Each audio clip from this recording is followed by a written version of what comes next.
뉴스를 종합해드립니다. 깊이 있는 뉴스 YTN FM 출발 새아침. 신율의 출발 새아침 3부 순서 시작합니다. 오늘 아침에는 안개를 좀 주의하셔야 될 것 같죠. 저녁하고 낮의 기온차가 워낙 커서 그런 것 같은데요. 더군다나 오늘 아침에는 습도도 상당히 높다고 하죠. 물론 장마철 정도로 끈적끈적함을 느낄 정도는 아닙니다만 어쨌든 큰 일교차, 이것 때문에 습도도 높고 안개도 주의하셔야 될 것 같습니다. 일교차가 교통사고를 유발할 수 있다, 뭐 이런 걸 새삼 느끼게 되는 날인데요. 이런 걸 보면 아직도 자연이 우리 삶에 주는 영향은 지대하다는 걸 새삼스럽게 깨닫게 됩니다. 자연 앞에 겸손해야겠죠. 자, 신율의 출발 새아침 3부 순서, 먼저 광고부터 듣겠습니다.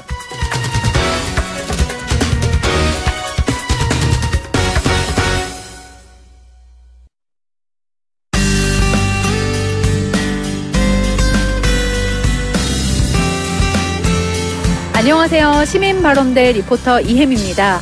최시원 씨의 애완견인 프렌치 불독에 물려 한 식당 주인이 폐혈증으로 사망하는 사건이 있었는데요. 이에 대한 시민들 의견 들어봤습니다. 뜨끔했어요. 왜냐면 우리도 강아지를 2마리를 키우는데 한 마리는 안 그런데 한 마리는 물어요, 사람을. 그래서 물은 적이 있었거든요. 착한 분들을 만나가지고 치료만 해줬는데 만약에 이런 일이 있었으면은 치료가 문제가 아니라 평생 동안 그 가족들에 대해서, 그분에 대해서 너무 미안한 마음을 갖고 살아야 될 것 같아요. 물론 당사자들은 더 힘들고. 전문가분도 아무리 안 무는 견이라도 안 무는 거를 표시할 수 있게 입 마개를 하고 다녀야 된다고 말씀하셨다고 하더라고요. 그래서 그런 거 보면은 조금 너무 자기계라고 해서 되게 경각심이 없는 부분이 많은데 풀어놓는 경향이 있지 않나, 막 이런 생각이 좀 들더라고요, 기사 보고. 저도 동물을 기르는 걸 좋아하는 사람인데 다른 사람한테 특히 생명을 그렇게 잃게 한다라는 거는 주인으로서 가져야 되는 책임감을 한 번 더 깊게 느낀 것 같고요.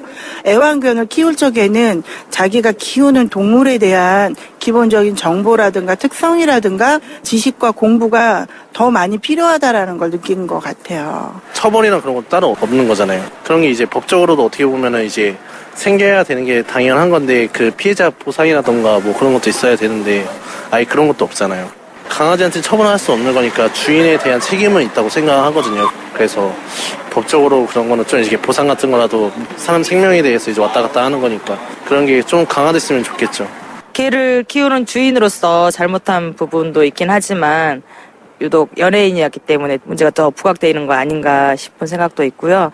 그런 애완견에 대한 주의사항, 어떻게 해야 되는지를 교육받는 기회가 좀 많이 문화가 확산됐으면 좋겠고, 그게 실질적으로 우리 지금 사회에 좀 안정적으로 이렇게 정착됐으면 좋겠다. 이 사건을 계기로 제발 안 하려면 어떻게 해야 되는지를 한번 고민해보는 기회가 됐으면 좋겠어요.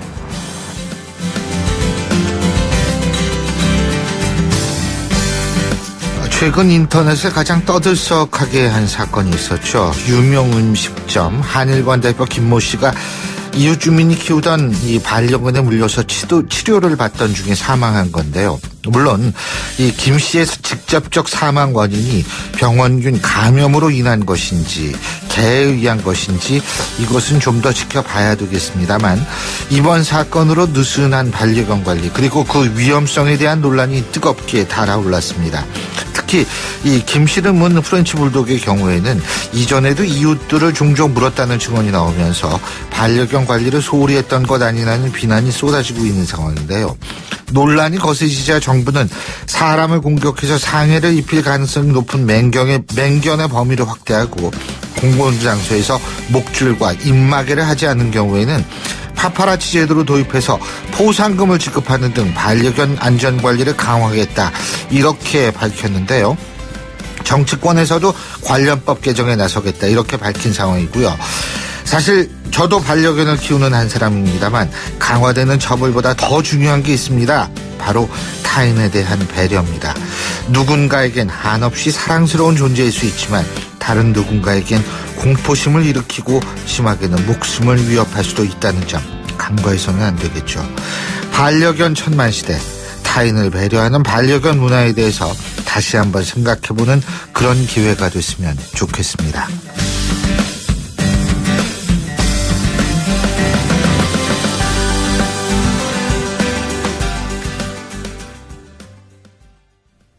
YTN 라디오 신율의 출발 새 아침. 예, 앞서도 말씀을 드렸습니다만 어제 정부의 가계부채 종합대책이 발표가 됐죠. 내년부터 금융권에서 돈 빌리기가 까다로워진다는 게 골자인데요.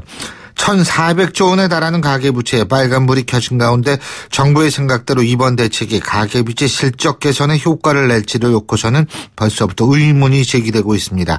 과연 정부의 이번 대책이 실효성이 있을지 전문가와 함께 짚어보겠습니다. 금융연구원 김영도 연구위원 전화 연결합니다. 안녕하십니까? 네, 안녕하십니까? 예. 자, 어제 발표된 가계부채 종합대책, 이거 어떻게 평가하고 계십니까? 김 박사님께서는? 어제 발표한 그 내용의 핵심을 살펴보면 결국에는 이제 가계부채를 전반적으로 안정적으로 관리하겠다는 발표를 한 것 같은데요. 물론 네. 이제 발표 내용이 주로 신DTI나 DSR 같은 내용을 중심으로 나왔기 때문에 주로 다주택자의 주택담보대출 억제와 같은 내용이 굉장히 부각되었습니다. 네. 하지만 이제 전체적으로 보면 뭐 주택담보대출이라든지 집단대출, 신용대출, 자영업자 대출, 그리고 취약차주에 대한 내용까지 다 포함되어 있는 종합대책으로 볼 수 있고요. 네. 사실 아시다시피 가계부채 문제가 하나의 대책으로 단기간에 총량을 줄일 수 있는 문제는 그렇죠. 아니라고 생각이 됩니다. 네. 굉장히 복합적인 문제이고요. 그래서 이번 가계부채 종합대책을 생각해보면 그동안 이제 증가세가 굉장히 빨랐던 주택담보대출이라든지 자영업자 대출 등을 이제 요인별로 분석하고 대책을 마련한 부분에서는 긍정적이라고 생각이 됩니다. 예. 근데 긍정적이라면은 이게 효과가 있을 것이다, 이렇게 이해도 되는 거예요? 물론 이제 정부가 생각하고 있는 목표를 단기간에 이루기는 굉장히 쉽지 않을 것으로 보입니다. 실제로 이제 가계부채 문제가 굉장히 복합적인 문제고요. 예. 그리고 이제 가계부채를 해결하겠다는 그 종합대책의 목표 자체가 가계부채의 총량을 줄이는 것이 되어서는 안 될 거라고 생각이 됩니다. 실제로 이제 가계들이 경제활동을 수행하기 위해서 어느 정도의 부채도 필요한 거고요. 그렇지만 이제 이러한 대책이 효과적으로 작동되기 위해서는 이제 일관성 있는 정책 메시지가 좀 필요한데요. 예. 이러한 정책 메시지가 나타난다면 가계부채 각 요소별 증가율이 이전보다는 안정적으로 관리될 것으로 생각됩니다. 이전보다는 안정적으로 관리는 될 수 있을 것이다. 네. 이 얘기는 최소한도 늘지는 않게 만들 수 있다, 이렇게 이해할 수 있겠군요. 예, 이전보다는 늘지 않을 가능성이 그러니까 굉장히 높습니다. 증가 속도가 완만해질 것이다, 이렇게 표현하는 게 더 맞겠죠? 네네. 예, 알겠습니다. 지금 이제 내용을 좀 하나씩 짚어보면은, 총부채 상환비율 DTI에 신자가 붙었어요. 네네. 이거 신자가 붙으면 저도 신시긴 합니다만 무슨 차이가 있는 겁니까? 네, 기존에 있던 DTI와 새로 나와 있는 이제 신 DTI는 개념적으로는 크게 다르지 않습니다. 이제 소득 대비 상환 부담을 측정해서 대출을 평가하겠다는 건데요. 네. 다만 이제 대출자의 상환 부담을 측정하는 방식에서 큰 변화가 이제 생기게 됩니다. 이제 기존 DTI 같은 경우는 대출자의 상환 부담을 측정할 때 해당 주택담보대출의 원리금 상환만을 고려했는데요. 무슨 말이냐고 하면 주택을 여러 채 보유해서 주택담보대출이 여러 건 있다고 하더라도 기존 DTI 체계에서는 대출자가 신청하는 해당 주택담보대출의 건수 하나만의 원리금을 상환 부담으로 간주했는데요. 네. 이제 신 DTI가 들어오게 되면 주택을 여러 채 보유하면서 각각 주택담보대출에 대해서 원리금을 상환하는 경우에는 이 모든 원리금 상환 부담을 더해서 대출자의 상환 부담을 측정하겠다는 것입니다. 그러니까 모두 더한다. 옛날엔 개별적으로 계산했던 걸 지금은 네. 전부 합해가지고 이제 계산을 한다, 이 말씀이시군요. 네. 그러니까 거꾸로 생각해보면 네. 주택담보대출이 하나만 있는 사람들은 신 DTI나 기존 DTI나 별 상관이 변화가 없는데. 없습니다. 예. 이거는 우린 대한민국의 모든 지역에 다 적용되는 겁니까? 아닙니다. 이거는 지금 현재로는 수도권을 중심으로만 이제 적용이 되게 됩니다. 서울 수도권이죠. 네네. 예. 서울 수도권은 그럼 대부분 지역이 다 여기에 해당이 되겠네요. 네네. 그렇군요. DSR은 어떻게 됩니까? 이게 상환능력 심사 제도죠? 총체적 상환능력 심사 제도. 네네. 그죠? 네. 이건 어떻게 되는 거죠, 그러면? 이것도 개념적으로는 DTI와 또 크게 다르지 않고요. 이거는 공식적으로는 정부에서는 이제 공식적인 행정 규제로 도입하지 않을 것으로 발표했습니다. 근데 DTI와 DSR 차이를 보면 DTI는 주택담보대출의 상환만 부담만을 고려했는데요. 예. DSR은 이제 차주의 상환 부담을 측정할 때 주택담보대출뿐만 아니라 신용대출이라든지 뭐 마이너스 통장도 포함이 되겠죠. 자동차 할부 등과 같이 대출자가 갚아야 되는 모든 채무를 기준으로 상환 부담을 측정하겠다라는 겁니다. 즉 이제 월급 대비죠, 그러니까 그죠? 네, 예, 대출자의 상환 능력을 이제 평가할 때 이제 결국 채무 상환 부담의 폭을 훨씬 폭넓게 감안하겠다는 것이죠. 폭넓게라는 게 예를 들면은 봉급도 있을 거고, 그죠? 네. 소득은 기본적으로 이전과 거의 동일한 방식으로 부동산도 들어가죠, 여기. 네. 그 대신에 이제 상환 부담을 측정을 하는 범위가 훨씬 넓어진다는 이야기입니다. 그거 조금 구체적으로 예를 들면 어떤 게 있을까요? DTI 같은 경우는 아까 말씀드렸듯이 주택담보대출만을 그렇죠. 이제 했기 때문에 예. 아무리 신용대출이 많아도 전혀 영향을 미치지 않게 되는데요.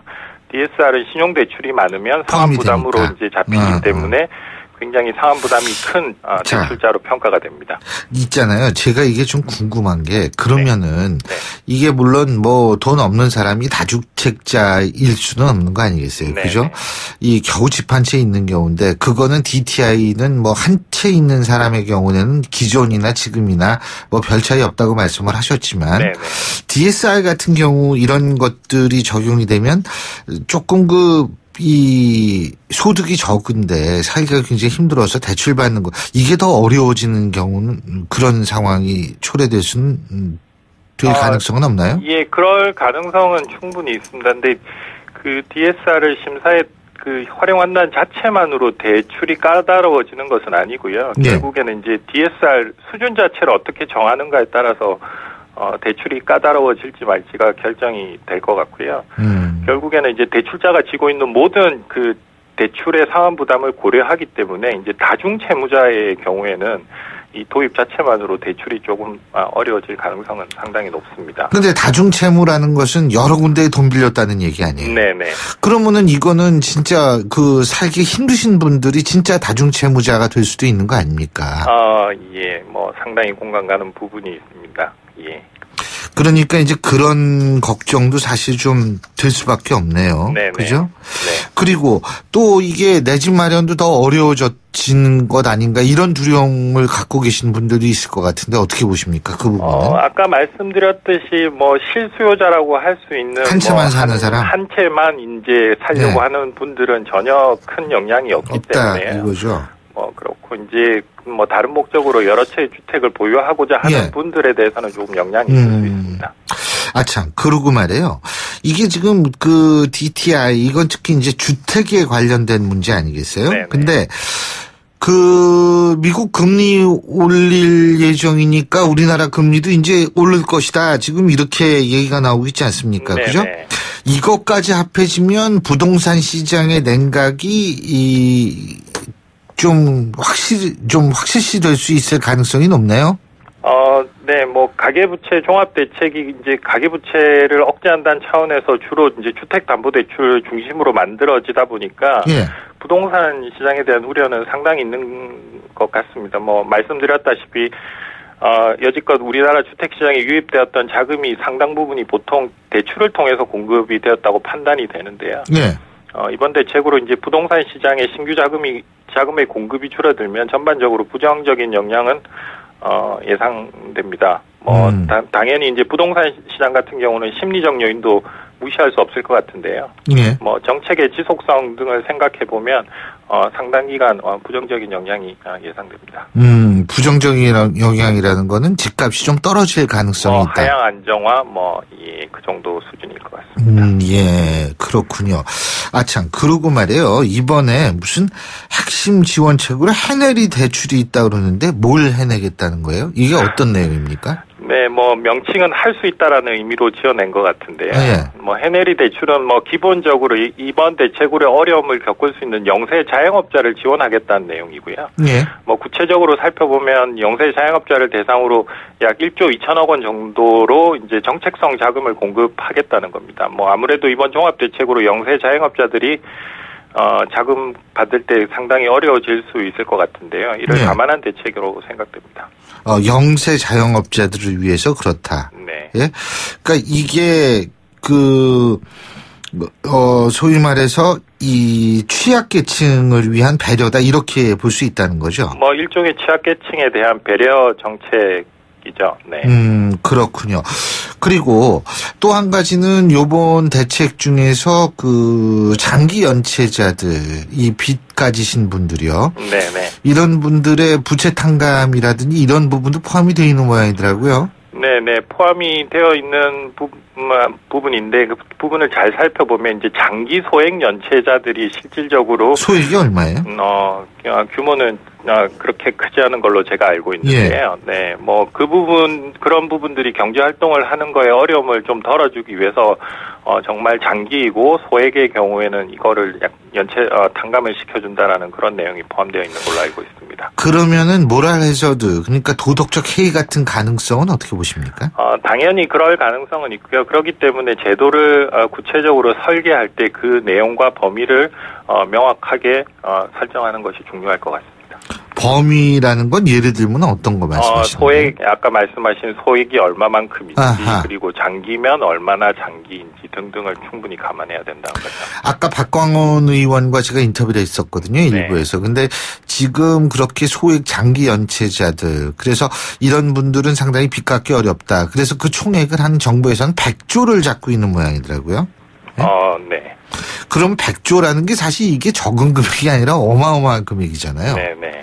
그러면은 이런 것들을 탕감해 줬을 때 모랄 해저드뿐만이 아니고 정부의 재정에 있어서도 일정 부분 영향을 미칠 수 있지 않을까라는 그런 걱정하시는 분들도 있을 것 같은데 어떻게 보십니까? 탕감하는 이제 방식이 사실은 문제가 될 텐데요. 뭐 탕감을 할 때 정부 재정을 지원을 해서 탕감하는 방식도 있을 수 있지만 이미 이제 지금 연체가 오래되어서 내 손으로 잡혀 있는 부분들이 있기 때문에 그 부분을 조금 적절히 고통을 분담하는 차원에서 분배를 한다면 조금씩 줄어들 가능성은 있습니다. 예, 잘 알겠습니다. 어쨌든 잘 돼야죠, 모든 게. 오늘 말씀 잘 들었습니다. 고맙습니다. 네. 예, 지금까지 금융연구원 연구위원이시죠, 김영도 박사였습니다. 신율의 출발 새 아침 3부 순서 여기서 드립니다. 잠시 뒤 4부에서 뵙겠습니다. 날카로운 분석, 내일을 보는 시선, 신율의 출발 새 아침. 신율의 출발 새 아침 4부 순서, 먼저 광고부터 듣겠습니다. 예, 8시 35분 39초 지나고 있습니다. 제가 앞서도 말씀을 드렸습니다만 오늘 아침 안개도 많이 끼고 그래서 사고 소식 혹시 있어서 길 밀리지 않나 궁금하시죠? 교통 상황 알아보겠습니다. 박화영 캐스터. 네, 신율의 출발새 아침 교통정보입니다. 오늘 안개 낀 곳은 좀 서해안 고속도로 주변이고요. 여전히 안개가 거치지 않아서 조심 운전하셔야겠습니다. 서해안 고속도로 따라 서울로 들어가는 길은 일찍에서 금천까지 막히고요. 외곽으로는 금천과 비봉 일대로 밀립니다. 서해안 고속도로와 인접하는 서부간선도로도 교통량이 꾸준히 많고요. 지금 도심으로 들어가는 길은 고척교에서 목동교 사이로 밀립니다. 뒤쪽으로 이어져서 강변북로나 올림픽대로 위로는 돌발사관이 각각 한 건 있어서 밀리고 있습니다. 올림픽대로 하남 쪽으로는 방화대교와 가양대교 사이 4차로에 고장차가 있고요. 강변북로 구리 쪽으로는 양화대교 아래 1차로에 승용차끼리 부딪히는 사고 있었습니다. 끝으로 통일로는 서울역 방향으로 홍은사거리에서 독립문까지 밀리고 세문안로 시청 쪽으로는 충정로에서 세종대로 쪽으로 밀립니다. 신일의 출발새 아침 교통정보였습니다. YTN 라디오 신율의 출발 새 아침.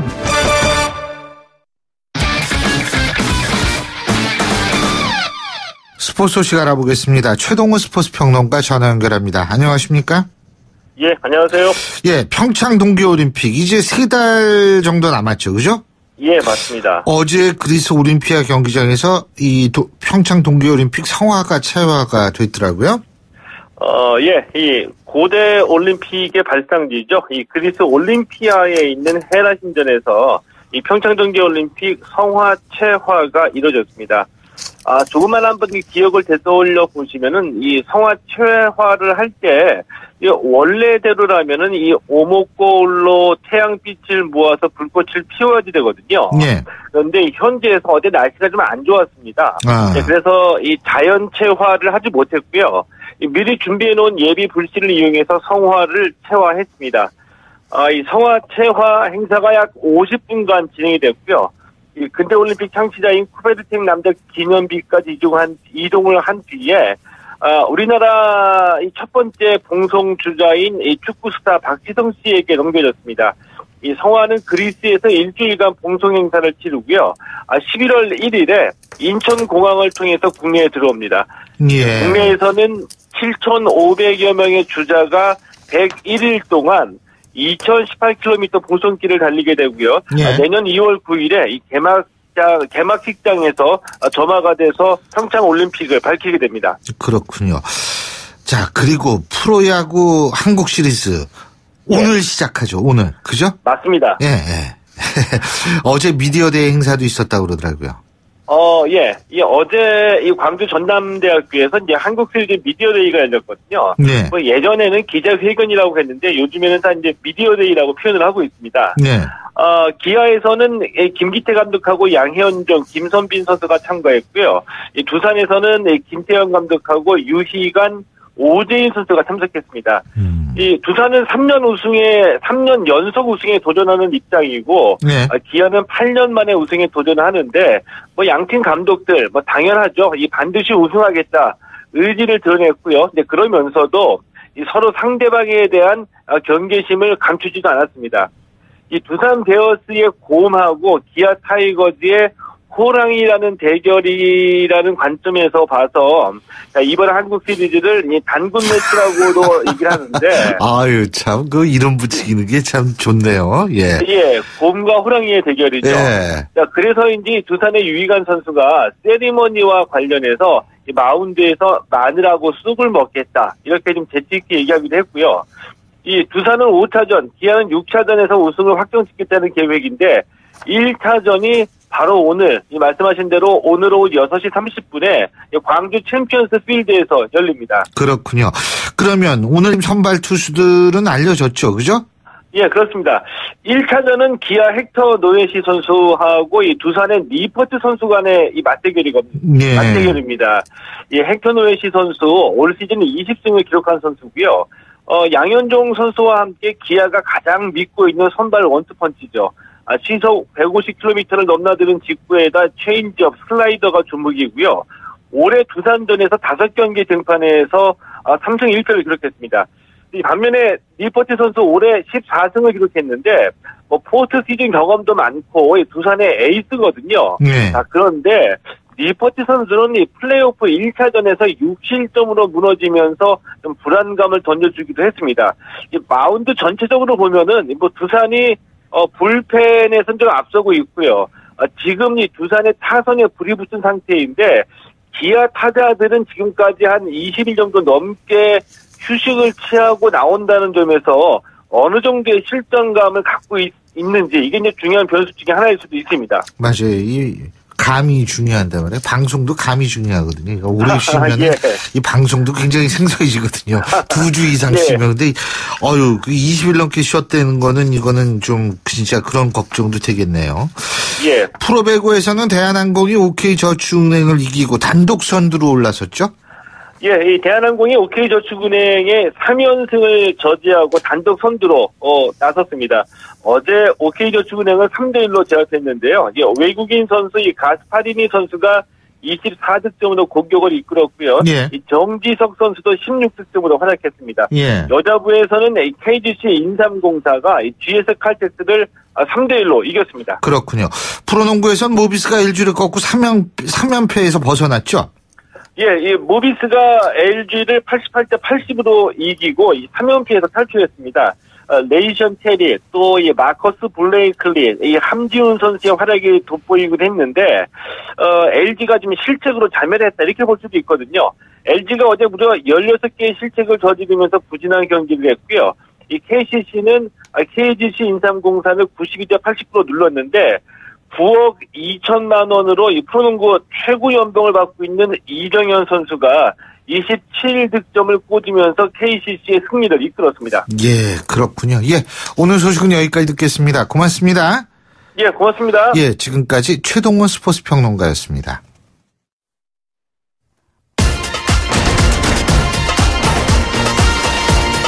여러분이 지금 듣고 계신 주파수는 FM 94.5MHz입니다. YTN 뉴스 FM.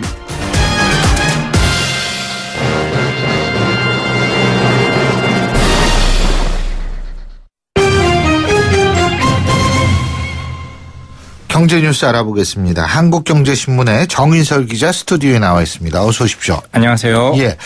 자, 정부가 신규 원전 건설을 완전히 백지화했죠. 어제 가계부채 대책과 이 원전 관련 정책이 가장 주목을 받은 것 같은데요. 크게 세 가지입니다. 현재 6개의 신규 원전 건설 계획이 세워져 있는데 이걸 백지화, 6개의 신규 원전 안 세우기로 했고, 노후 원전, 이제 수명이 다 된 원전은 계속해서 연장을 해왔었는데 이걸 연장하지 않겠다. 그리고 2022년에 설계 수명이 끝난 월성 1호기 조기 폐쇄하겠다. 이런 겁니다. 만약에 이제 한 기업으로 회사로 치면 신규 직원 안 뽑고, 그리고 정년 다가오는 직원들 뭐 재연장 않겠다. 결국 그 원전은 그러니까 확 오네요. 네, 그 원전은 이제 탈핵하겠다라는 거고요. 그래서 결과적으로 이렇게 되면 신고리 5, 6호기를 재개는 하지만 탈원전은 아니라고 하잖아요. 에너지 전환이라고 얘기를 했는데요. 예, 원전에서 이제 신재생 에너지 쪽으로 완전히 그 패러다임을 옮기겠다, 이런 것 같습니다. 지금 그렇게 되면 원전 숫자가 우리나라 어떻게 되는 거예요? 일단 문재인 대통령 그 재임 기간 동안은 계속 늡니다. 이미 세우기로 했던 걸 세워야 되고 연장도 하고 이러기 때문에 현재 24기의 원전이 있다라고 하는데 2022년까지는 28기로 최정점에 올랐다가 그 이후에 계속 줄기 시작해서 2031년에 18기로 줄고 2038년에 14기로 줄고요. 2083년 그때는 뭐 여기 있는 분들은 많이 없을 거예요. 아무런 상관이 없어요. 네, 많이 없을 것 같아요. 2083년이 되면 국내에 이제 원전인도 안 남아 있고 지금 원전을 썼던 사람들도 안 남아 있을 것 같아요. 그래서 이 원전 비중을 7% 뭐 지금 7%인 신재생 에너지 비중을 2030년에 20%로 확대를 하기로 한 건데 진짜 단 하나 이제 논란이 되는 건 이겁니다. 그 공론화위원회에서 신고리 5, 6호기는 재개하되 그 당시에도 탈원전을 권고를 했잖아요. 이것도 약간의 월권이 아니냐 이런 걸 비판하는 쪽에서는 그렇게 얘기했는데 그걸 받아서 바로 정부는 신고리 5, 6호기는 재개하겠지만 탈원전 에너지 전환을 하겠다라고 바로 얘기를 했거든요. 일각에서는 신고리 5, 6호기 재개하니까 좀 탈원전 탈핵 에너지 전환 이 숨고르게 하지 않겠냐 했는데 바로 드라이브를 걸었다는 거죠. 이 부분에 대해서 어제 백윤규 산업부 장관 같은 경우에는 선거에서 이미 확인이 됐고 이 공론화위원회에서도 결국 뭐 이 탈원전 하는 것에 대해서 어떤 권고가 있었기 때문에 따른다라고 했는데 이런 에너지 정책이 문재인 대통령 지지율이나 뭐 여당의 지지율에 어떤 반영이 될지 화요일의 남자 네. 배종찬 본부장님께 전해주시겠습니다. 예, 알겠습니다. 아유, 그냥 다 외우고 계시네. 근데요, 네.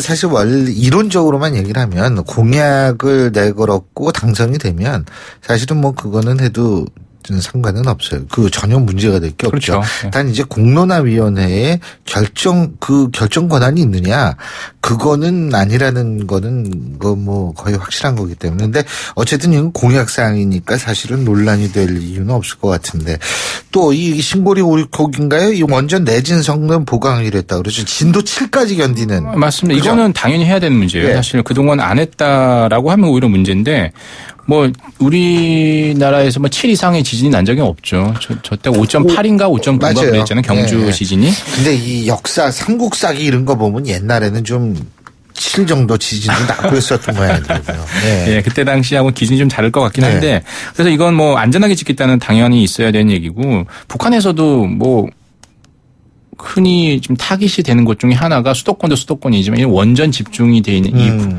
이 남해안, 동해안 이쪽 있잖아요. 경주부터 저기 부산까지 그쪽이 상당히 뭐 공격 지역으로 선정을 해놓긴 사실이거든요. 그런 부분이 있어서 상당히 위험한 요소도 없지 않아 있긴 한데 그 부분에 대해서 이제 안전 설계를 하겠다라는 거고요. 이제 에너지 전환 정책의 한 일환으로 원전 해체 시장에 진출하겠다라는 거고요. 이제 근데 그러면서 동시에 원전 수출은 하겠다는 거잖아요. 그래서 이것 약간의 좀 궤가 안 맞긴 한데 아무튼 그렇게 병행하겠다라고 했습니다. 그 한국노총 얘기도 좀 해야 될 것 같아요. 노사정이 복귀를 선언을 했죠. 민노총은 어제 근데 청와대 안 간 거예요. 맞습니다. 어제 그 청와대 만찬에서 그 뭐죠? 건배사가 노발대발 맞습니다. 노동자가 발전해야 대한민국도 발전한다 이거죠. 그렇게도 얘기했고 노총이 잘 돼야 노총이 발전해야 대통령이 발전한다 이렇게 얘기도 했었는데 근데 이제 한국노총은 거기에 적극 이제 뭐 거기에 이제 응한 거죠. 근데 이제 민주노총은 두 가지 이유를 들어서 어제 그 만찬에 불참을 했잖아요. 그 문성현 노사정 위원장이 참석을 했고 원래는 노정인데 왜 노사정 위원장까지 나오냐 이런 거였고 두 번째는 이 산별 노조를 개별적으로 접촉했다. 이거는 민주노총 체계 근간을 흔드는 거다. 이렇게 얘기를 하면서 불참을 했는데 한국노총은 그동안 뭐 노사정이 참여했다 왔다 갔다 했었는데 민주노총은 1999년 2월 이후에 한 번도 뭐 참여를 안 했거든요. 그래서 이번에 새 정부 들어서 아마 그래도 다시 합류하지 않겠나라고 했는데 아직 받아들이지 않았고요. 한국노총이 얘기하는 팔자를 고치는 팔자회의 여기에도 아마 민주노총은 아마 안 들어갈 것 같은데요. 앞으로 이 노사정의 어떤 이 사회적 합의체에 어떤 그 연착륙이라고 해야 될까요? 이게 계속 될지 좀 유심히 주목이 되는 부분입니다.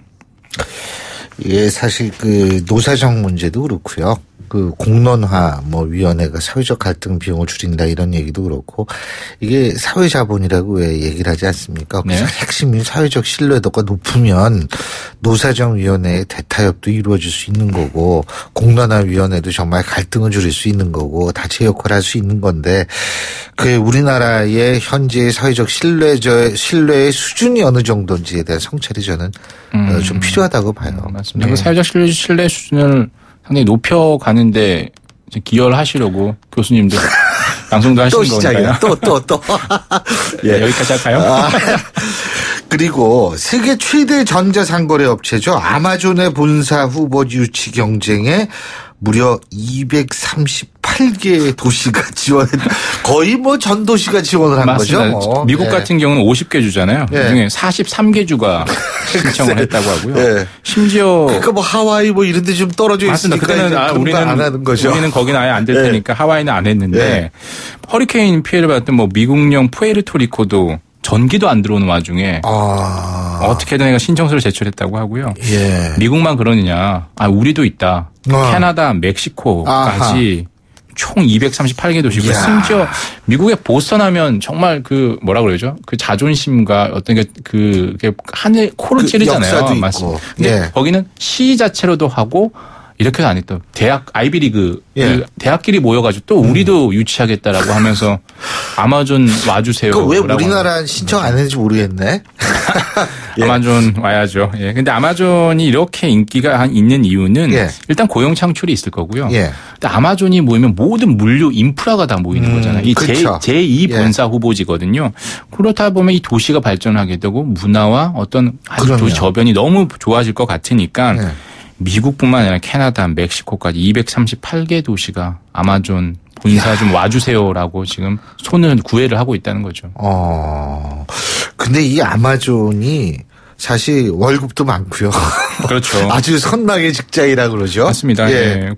아마존 같은 경우에는 지금 온라인 전자상거래에서 시작을 해서 오프라인까지 지금 확장을 해가고 있고 지금 아마존식 이 경영에 대해서 다들 물음표를 던지긴 하는데 물론 이익을 잘 못 내거든요. 그런데도 불구하고 계속 매출을 늘리며 점유율을 높여가서 결국에는 나중에 잠깐 정책만 조금 바꿔도 이익은 그냥 물밀듯이 오른다는 거죠. 왜냐하면 이미 다 사람들이 아마존식 유통과 아마존식 거래에 다 익숙해져 있기 때문에 우리나라 마찬가지잖아요.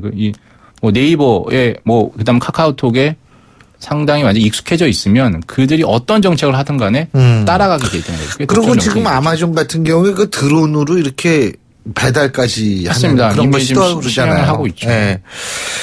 자, 그리고 우리나라 얘기도 좀 해야죠. 우리나라 공정위가 한국판 로비스트법을 실시한다고 하는데 이게 무슨 얘기예요? 로비스트법이라는 게 로비스트로 등록을 한 사람에 한해서 합법적인 로비 활동을 보장을 해주는 거잖아요. 네, 그렇죠. 공정위에 항상 찾아가는 사람들은 앞에서 전화하고 방문하고 막 이럴 거 아니에요. 누가 오는지 모른다는 거죠. 네. 이제 김상조 공정위원장이 취임하면서 한 얘기가 오비들 함부로 만나지 마라. 정관님 함부로 하지 말라라고 했거든요. 그걸 이제 체계화한 겁니다. 네. 그러니까 공정위에 방문할 수 있는 사람을 등록을 받겠다는 거죠. 저희 출입 기자단 있는 것처럼 어디 그런 기자단처럼 예. 단을 만들겠다는 거죠.